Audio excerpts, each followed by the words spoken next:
Valtuutetut.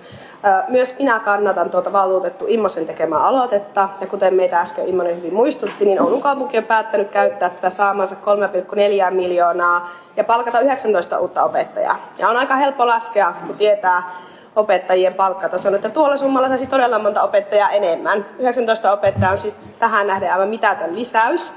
Ja mitä se tuo 19 opettajasta käytännössä tarkoittaa? Niin se tarkoittaa sitä, että yli puolet Oulun 45 peruskoulusta jää ilman yhtään uutta opettajaa. Se taas tarkoittaa sitä, että liian monessa koulussa yhtään mitään ei muutu. Me ollaan saatu kuulla, että kaupunki takaa lain vähimmäismäärän mukaisesti ryhmäkohtaista tukea kaikissa kouluissa. Eli siis laskennallisesti esimerkiksi 24 oppilaan luokassa opettajan täytyy siis saada 3 tunniksi joku muu opettaja sinne luokkaan. Se taas tarkoittaa sitä, että meillä yhä edelleen on niitä luokkia, joissa kaikilla lopuilla, jopa yli 20 tunnilla, ei ole ketään muuta ammattilaista ja oppilaiden tukeminen ennaltaehkäisevästi omaan kotiluokkaan ja sanahelinäksi.